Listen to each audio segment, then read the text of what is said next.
남북 고위급 회담 대표단 구성이 완료됐습니다. 문재인 정부 들어 처음이자 2년여 만에 열리는 남북 고위급 회담 참석자들의 면면을 보면 크게 세 가지가 눈에 띄는데요.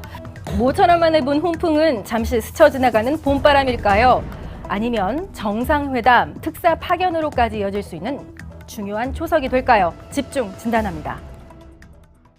네, 오늘 오후 북한이 확정된 그쪽의 대표단 명단을 보내왔습니다. 이제 이틀 뒤면 남북 간 테이블을 사이에 두고 마주 앉아 이야기를 나눌 수 있을 것 같은데요. 오늘 전문가께 먼저 물어보고 싶은 게요. 이 단장도 상당히 중요한 하나의 그 메시지가 아니겠습니까? 우리 쪽에서는 조명균 통일부 장관, 그리고 북한에서는 리성권 조평동 위원장. 어떤 의미가 있나요? 리성권이라는 사람이 오는 것은? 네, 김정은이 신년사에서 이제 우리와 이 올림픽 참가에 관해서 이야기를 하겠다고 했을 때 네. 이제 우리 쪽에서 먼저 이제 고위급 회담을 제안을 했습니다. 그리고 우리 쪽에서 먼저 조명균 통일부 장관을 단장으로 하는 명단을 북측에 건넜고 생각보다는 빨리 북측에서도 이제 조명균 통일부 장관과 동급이라고 할 수 있는 리성권 조평통 위원장을 단장으로 하는 5명의 명단을 우리에게 보냈습니다. 네. 그랬기 때문에 이번에 평창올림픽 참가를 앞두고 회담을 갖자고 한 김정은의 신년사에 이어서 회담의 실무진을 꾸려지기까지 네. 굉장히 빠른 일주일 안 걸리는 시간 동안 이런 부분들이 행해진 걸로 봐서는 앞으로 회담에서도 큰 평창올림픽 참가에 관해서는 이견이 없이 진행될 수도 있을 거라는 기대를 갖게 하고 있습니다. 자, 이현정 의원, 우리의 상대 이선권 조평통 위원장입니다. 이선권 위원장 어떤 사람입니까?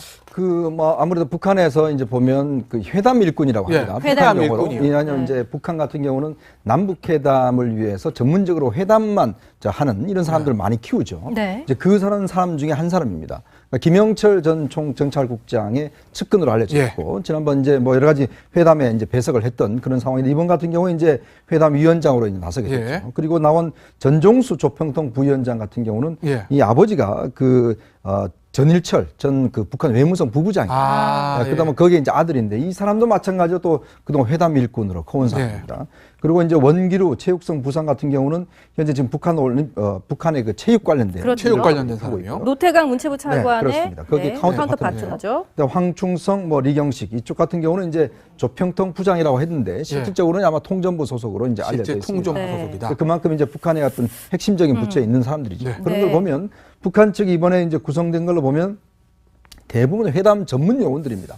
사실 이 북한 같은 경우는 회담 나온 사람들은 수십 년 이 회담만 전문적으로 하기 때문에 상당히 감정 표현이라든지 그다음에 회담 전략이라든지 그런 것들을 굉장히 능수능란하게 하는 사람들이거든요. 근데 거기에 맞춰서 우리 같은 경우도 지금 조명균 장관과 천혜성 차관이 동시에 이렇게 두 사람이 됐어요. 굉장히 이례적인 이런 경우는 저는 처음 봅니다. 사실 왜냐하면 장관이 회담을 가게 되면 차관은 여기 남아서 남북 회담 사무국에 남아서 회담 사항을 이제 청와대와 조율하는 역할을 하거든요. 근데 이번 같은 경우는 두 사람이 다 이제 현장에 가 있는데 왜냐하면 또 두 사람이 다 또 회담 전문가입니다.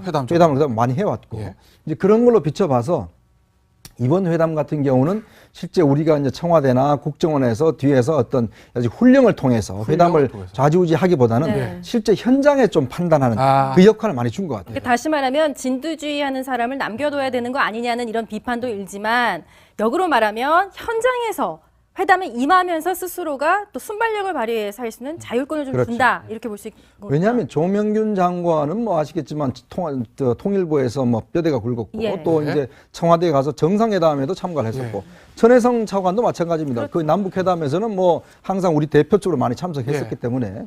그러니까 문재인 대통령의 어떤 여러 가지 생각과 또 우리 정부의 입장을 누구보다 잘 알기 때문에 아마 이번 회담 같은 경우는 주로 현장에서 이 두 사람의 어떤 결정 권한을 가지고 아마 임할 것 같습니다. 저는요, 박사님, 이 부분도 눈에 띄는 게 지금 보면은 차관급 라인도 복원이 되고 장관급도 단장이 둘 다 장관급이기 때문에 복원이 되고 그런데 이제 누구라고 적시해서 말씀드릴 수는 없습니다만 또 비공개 채널, 그러니까 다시 말해서 우리의 국정원과 북한의 보위성 쪽 사람이 또 비공개 라인을 이번 당국 회담을 통해서 복원이 된다. 이 세 가지가 복원이 된다는 부분을 전문가들이 하나같이 지적을 하고 있는데요. 어떻게 보세요? 비공개 채널 복원되는 거 상당히 반갑다고도 볼 수 있겠네요. 왜냐하면 이번 문재인 정부 들어서 주요 보직을 맡은 분들이 네. 과거 김대중 노무현 대통령 시절에 북한과 여러 가지 채널을 유지하고 네. 이야기를 나눠왔었습니다. 하지만 지난 9년 동안 이제 남북 관계가 많이 경색이 되고 또 북한 내부에서도 사고, 숙청 등 우리와 관계 있던 인물들이 많이 사라졌습니다. 네. 그렇기 때문에 이번 정부 들어서 서훈 국정원장이 과거 노무현 대통령 시절에도 여러 대북 사업을 했었지만은 네. 마땅한 채널이 복원되지 않은 상황이었습니다. 그러한 어려움이 있었던 상황에서 2년 6개월 만에 이제 남북 회담이 열리게 되고 특히 고위급 회담이 열리게 되고 이번에 여러 단계에서 이러한 채널이 복원된다는 것은 앞으로 우리가 무슨 의제가 있을 경우 북한과 이야기할 수 있는 통로는 어쨌든 마련이 됐다라고 평가할 수가 있습니다. 예. 이현종 의원. 네. 결국 이제 회담이 시작되면 무슨 얘기를 나눌 것인가. 이게 제 관심사 아니겠습니까? 그렇죠. 일단 뭐 평창올림픽 얘기는 당연히 할 거고요. 지금 뭐 남쪽, 북쪽 다 이런 회담을 임하는 사람들 면면으로 봤을 때 과연 어떤 내용들이 의제로 올라갈지 짐작이 가능할까요? 일단 지금 이번 그 회담 어떤 대표단 구성을 보면 예. 예. 우리 정부가 처음에 제의했던 평창올림픽과 함께 남북관계 개선 문제, 예. 그러니까 이 현안 문제와 관련된 논의들도 아마 이 회담이 아마 앞으로 상시적으로 진행될 가능성이 높을 것 같아요. 예. 왜냐하면 당장은 이제 평창올림픽 준비가 되지만 그러면 평창올림픽 끝나고 난 다음에는 끝나고 난 어떻게 할 것이냐. 그러니까 이 회담의 테이블에서 이야기 될 것 같은데 북한이 사실은 그동안 쭉 우리한테 요구했던 게 뭐냐면 두 가지가 항상 있습니다. 그게 뭐냐면 하나는 적대행위 금지와 적대행위. 또 하나는 경제교류, 그러니까 경제적 지원 이 두 가지를 요구했는데 원래 굉장히 특징적인 게 뭐냐면 경제적인 문제는 뺐어요. 네. 즉 적대행위, 즉 한미 군사훈련이나 이런 예, 것만 예. 요구를 했거든요. 아, 왜 그러냐면 신년사에서요. 북한이 실질적으로 이제 대북 제재를 하고 있기 때문에 예. 우리 정부가 경제적 지원을 제대로 할 수 없다는 걸 북한도 알고 있습니다. 아. 그렇기 때문에 사실 이번 같은 경우는 주로 이제 한미연합훈련의 예, 예. 뭐 철폐라든지 예. 뭐 이런 것만 요구하고 있거든요. 네. 근데 아마 이번 회담에서는 제가 볼 때는 북한이 우리를 굉장히 괴롭게 할 수 있는, 즉 우리를 좀 괴롭게요. 갈등을 일으키게 할 수 있는 제안들을 할 것 같아요. 괴롭게 할 수 그게 뭐냐 하면 당장 예를 들어서 우리한테 무슨 뭐 남북 예를 들어서 한미연합훈련 중단하 이렇게 하면 우리가 받아들일 수가 없잖아요. 예. 그렇죠. 근데 그 애매한 경계선상에 있는 문제들. 예를 들어서 같은 거 말씀. 뭐 예를 들어서 이제 그 인도적 지원 문제라든지 그다음에 이제 지금 현재 대북 제재 걸리지 않으면서도 네. 할 수 있는 문제들. 예. 이런 것들 우리 정부 입장에서 보면 이걸 하기에도 좀 애매하고 아. 이렇게 하기도 애매한 문제들. 예. 그걸 하면서 우리 측에 좀 떠볼 수 있는 예. 가능성도 충분히 있거든요. 그래서 아마 우리 정부가 지금 지원했다가 좀 보류했던 대북 지원 800만 불 문제라든지 등 여타의 어떤 대북 지원과 관련된 문제들을 북한 예. 측에서 요구할 가능성이 저는 있다고 봅니다. 네. 다시 이제 모래 이야기를 좀 해볼까 하는데요. 저희가 이제 눈에 띄는 하나의 조금 중요한 포인트랄까가 지금 비공개 채널이 이번 회담을 통해서 구축이 된다. 이 부분을 저희가 좀 주의 깊게 봐야 될 것 같은데 그렇다면 향후 특사 문제라던가 더 깊이 들어가서 물론 지금은 좀 설익은 얘기입니다만 뭐 향후 이제 고위급 더 고위급들 간 뭐 더 나가서는 뭐 정상회담까지 결국은 비공개 채널 그러니까 뭐 우리 양측의 정보 당국이 만나야 되는 건데 이번에 이제 그게 복원이 된다면 앞으로 한 달, 두 달 물밑에서 정말 바빠질 거라는 생각이 들거든요. 어떻게 보세요? 지금 이번에 이제 김정은 신년사에 이어서 이렇게 회담이 급속도로 진전이 되면서 네. 사실 여러 가지 기대가 커지고 있는 것은 사실입니다. 예. 단순히 평창 올림픽뿐만 아니라 평창 올림픽을 넘어서 남북 관계의 개선 그리고 혹시 비핵화 그다음에 남북 정상회담에 이르기까지 여러 가지 의제를 논의할 수 있는 장이 열리는 것이 아닌가 하는 이야기가 많이 나오고 있습니다. 예. 물론 이제 우리 정부나 네.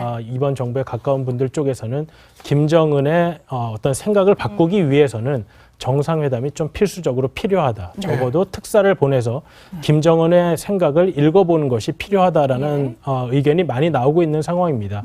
그렇기 때문에 그러한 가능성을 타진해보는 것 자체가 이번 회담에서 특히 비공개 채널을 계속해서 가동할 수 예. 있느냐. 이제 시작이 된 네네, 거죠. 이런 네. 문제에 대해서 아마 우리 정부 쪽에서는 굉장히 관심을 가지고 있을 것입니다.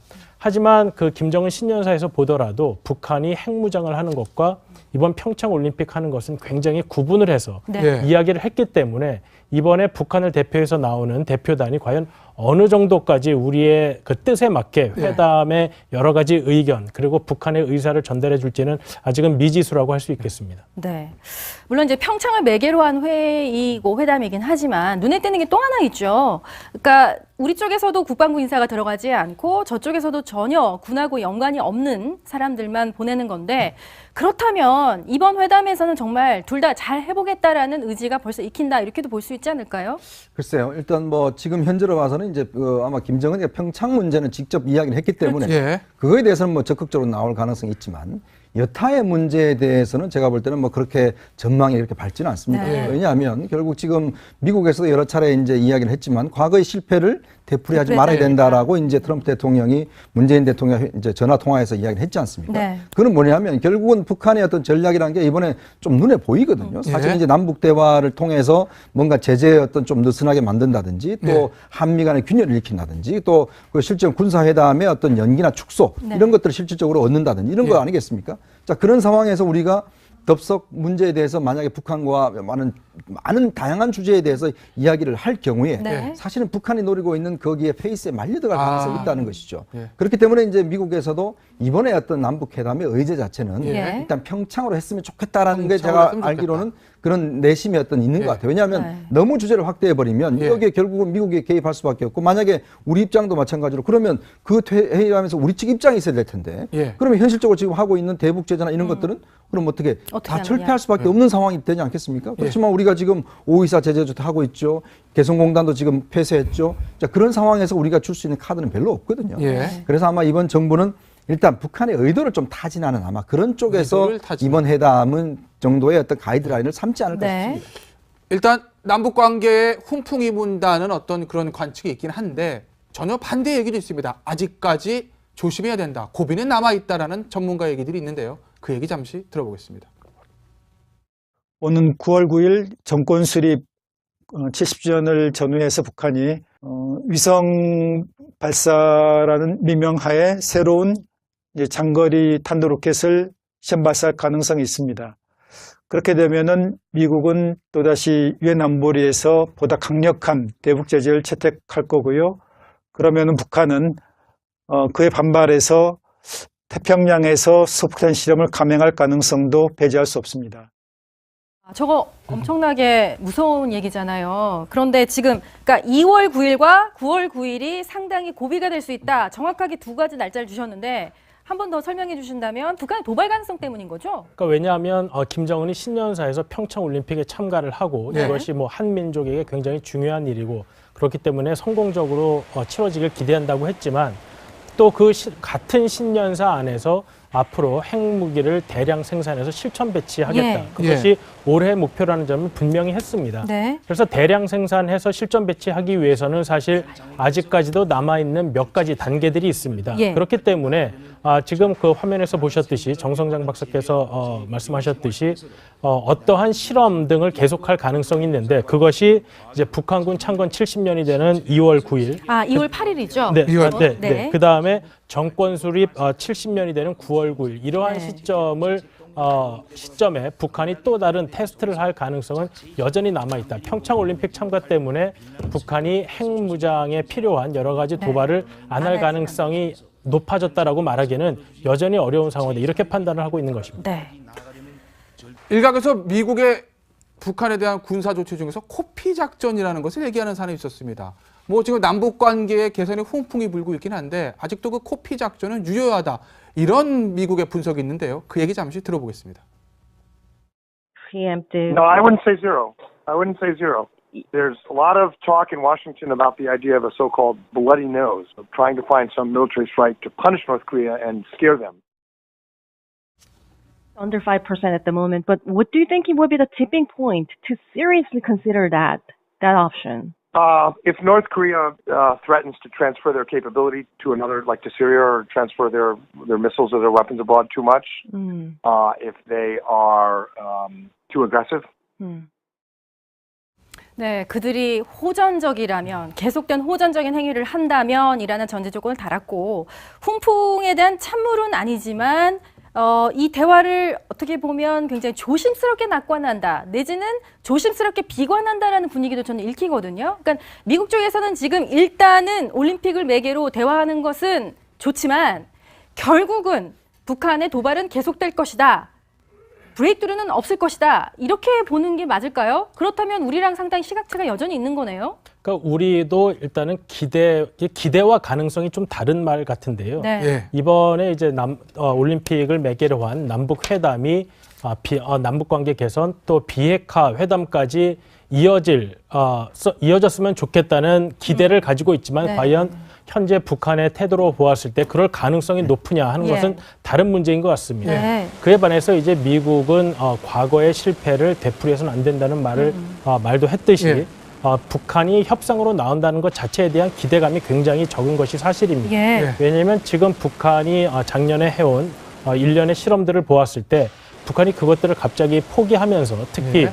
외부의 압박 요인이 아닌 내부의 자체적으로 네. 어떤 선의에 의해서 남북관계 네. 개선을 목적으로 비핵화 협상에 나온다는 기대를 가지고 있지 않기 때문에 네. 미국에서는 혹시라도 한국 정부가 이러한 기대에 너무 좀 집중한 나머지 예. 남북 올림픽 평창 올림픽에 북한 참여에만 네, 네. 집중해야 할 회담이 네. 조금 더 선을 넘어서는 예. 관계가 있지 않을까 하는 우려가 있는 것은 사실입니다. 네, 여기서 이제 코페 작전이라는 것은 김정은에게 한 방 날리겠다. 군사적인 공격을 통해서 특정 시설물을 폭파하는 이런 식의 군사적 작전을 쓰겠다는 미국 쪽의 여러 가지 옵션 중에 하나인데요. 그것이 아직도 여전히 워싱턴에서는 이야기되고 있다는 이 점을 또 우리도 감안하면서 이 훈풍을 정말 계속 이어가도록 노력을 해야 될 것 같습니다. 조평통 위원장을 단장으로 하는 5명의 명단을 우리에게 보냈습니다. 네. 그렇기 때문에 이번에 평창올림픽 참가를 앞두고 회담을 갖자고 한 김정은의 신년사에 이어서 회담의 실무진을 꾸려지기까지 네. 굉장히 빠른 일주일 안 걸리는 시간 동안 이런 부분들이 행해진 걸로 봐서는 예. 앞으로 회담에서도 큰 평창올림픽 참가에 관해서는 이견이 없이 진행될 수도 있을 거라는 기대를 갖게 하고 있습니다. 자, 이현정 의원. 네. 우리의 상대 이선권 조평통 위원장입니다. 이선권 위원장 어떤 사람입니까? 아무래도 북한에서 이제 보면 그 회담 일꾼이라고 예, 합니다. 회담 북한 용어로. 일꾼이요. 왜냐하면 이제 북한 같은 경우는 남북 회담을 위해서 전문적으로 회담만 하는 이런 사람들을 많이 키우죠. 네. 이제 그 사람 중에 한 사람입니다. 그러니까 김영철 전 총정찰국장의 측근으로 알려져 있고 지난번 이제 여러 가지 회담에 이제 배석을 했던 그런 상황인데 이번 같은 경우에 이제 회담 위원장으로 이제 나서게 됐죠. 예. 그리고 나온 전종수 조평통 부위원장 같은 경우는 이 아버지가 전일철 전 북한 외무성 부부장입니다. 그다음에 거기에 이제 아들인데 이 사람도 마찬가지로 또 그동안 회담 일꾼으로 커온 사람입니다. 그리고 이제 원기루 체육성 부상 같은 경우는 현재 지금 북한의 그 체육 관련된 그렇죠. 체육 관련된 사람이요. 노태강 문체부 차관의 그렇습니다. 거기 카운터 파트너죠. 황충성, 리경식 이쪽 같은 경우는 이제 조평통 부장이라고 했는데 실질적으로는 아마 통전부 소속으로 이제 알려져 있습니다. 통전부 소속이다. 그만큼 이제 북한의 어떤 핵심적인 부처에 있는 사람들이죠. 그런 걸 보면 북한 측이 이번에 이제 구성된 걸로 보면 대부분 회담 전문 요원들입니다. 사실 이 북한 같은 경우는 회담 나온 사람들은 수십 년 이 회담만 전문적으로 하기 때문에 상당히 감정 표현이라든지 그다음에 회담 전략이라든지 그런 데를 굉장히 능수능란하게 하는 사람들이거든요. 근데 거기에 맞춰서 우리 같은 경우도 지금 조명균 장관과 천혜성 차관이 동시에 이렇게 두 사람이 됐어요. 굉장히 이례적인 이런 경우는 저는 처음 봅니다. 사실 왜냐하면 장관이 회담을 가게 되면 차관은 여기 남아서 남북 회담 사무국에 남아서 회담 사항을 이제 청와대와 조율하는 역할을 하거든요. 근데 이번 같은 경우는 두 사람이 다 이제 현장에 가 있는데 왜냐하면 또 두 사람이 다 또 회담 전문가입니다. 회담을 많이 해왔고 이제 그런 걸로 비춰봐서 이번 회담 같은 경우는 실제 우리가 이제 청와대나 국정원에서 뒤에서 어떤 훈령을 통해서 회담을 좌지우지하기보다는 실제 현장에 좀 판단하는 그 역할을 많이 준 것 같아요. 다시 말하면 진두주의하는 사람을 남겨둬야 되는 거 아니냐는 이런 비판도 일지만 역으로 말하면 현장에서 회담에 임하면서 스스로가 또 순발력을 발휘해서 할 수 있는 자율권을 좀 준다 이렇게 볼 수 있는 거죠. 왜냐하면 조명균 장관은 아시겠지만 통일부에서 뼈대가 굵었고 또 이제 청와대에 가서 정상회담에도 참가를 했었고 천혜성 차관도 마찬가지입니다. 그 남북회담에서는 항상 우리 대표 쪽으로 많이 참석했었기 때문에 그러니까 문재인 대통령의 어떤 여러 가지 생각과 또 우리 정부의 입장을 누구보다 잘 알기 때문에 아마 이번 회담 같은 경우는 주로 현장에서 이 두 사람의 어떤 결정 권한을 가지고 아마 임할 것 같습니다. 저는요, 박사님, 이 부분도 눈에 띄는 게 지금 보면은 차관급 라인도 복원이 되고 장관급도 단장이 둘 다 장관급이기 때문에 복원이 되고 그런데 이제 누구라고 적시해서 말씀드릴 수는 없습니다만 또 비공개 채널, 그러니까 다시 말해서 우리의 국정원과 북한의 보위성 쪽 사람이 또 비공개 라인을 이번 당국 회담을 통해서 복원이 된다. 이 세 가지가 복원이 된다는 부분을 전문가들이 하나같이 지적을 하고 있는데요. 어떻게 보세요? 비공개 채널 복원되는 거 상당히 반갑다고도 볼 수 있겠네요. 왜냐하면 이번 문재인 정부 들어서 주요 보직을 맡은 분들이 네. 과거 김대중 노무현 대통령 시절에 북한과 여러 가지 채널을 유지하고 네. 이야기를 나눠왔었습니다. 하지만 지난 9년 동안 이제 남북 관계가 많이 경색이 되고 또 북한 내부에서도 사고, 숙청 등 우리와 관계 있던 인물들이 많이 사라졌습니다. 네. 그렇기 때문에 이번 정부 들어서 서훈 국정원장이 과거 노무현 대통령 시절에도 여러 대북 사업을 했었지만은 네. 마땅한 채널이 복원되지 않은 상황이었습니다. 그러한 어려움이 있었던 상황에서 2년 6개월 만에 이제 남북 회담이 열리게 되고 특히 고위급 회담이 열리게 되고 이번에 여러 단계에서 이러한 채널이 복원된다는 것은 앞으로 우리가 무슨 의제가 있을 경우 북한과 이야기할 수 있는 통로는 어쨌든 마련이 됐다라고 평가할 수가 있습니다. 예. 이현종 의원, 네. 결국 이제 회담이 시작되면 무슨 얘기를 나눌 것인가 이게 제 관심사 아니겠습니까? 그렇죠. 일단 뭐 평창올림픽 얘기는 당연히 할 거고요.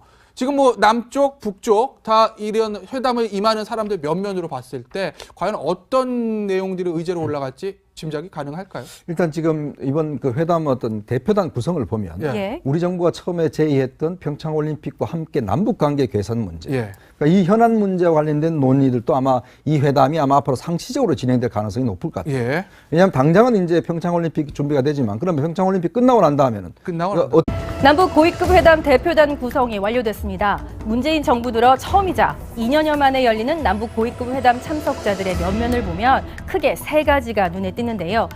모처럼 만에 본 훈풍은 잠시 스쳐 지나가는 봄바람일까요? 아니면 정상회담, 특사 파견으로까지 이어질 수 있는 중요한 초석이 될까요? 집중 진단합니다. 네, 오늘 오후 북한이 확정된 그쪽의 대표단 명단을 보내왔습니다. 이제 이틀 뒤면 남북 간 테이블을 사이에 두고 마주 앉아 이야기를 나눌 수 있을 것 같은데요. 오늘 전문가께 먼저 물어보고 싶은 게요. 이 단장도 상당히 중요한 하나의 그 메시지가 아니겠습니까? 우리 쪽에서는 조명균 통일부 장관, 그리고 북한에서는 리성권 조평동 위원장. 어떤 의미가 있나요? 리성권이라는 사람이 오는 것은?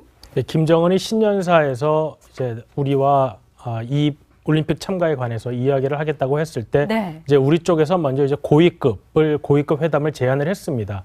그리고 우리 쪽에서 먼저 조명균 통일부 장관을 단장으로 하는 명단을 북측에 건넜고 생각보다는 빨리 북측에서도 이제 조명균 통일부 장관과 동급이라고 할 수 있는 리성권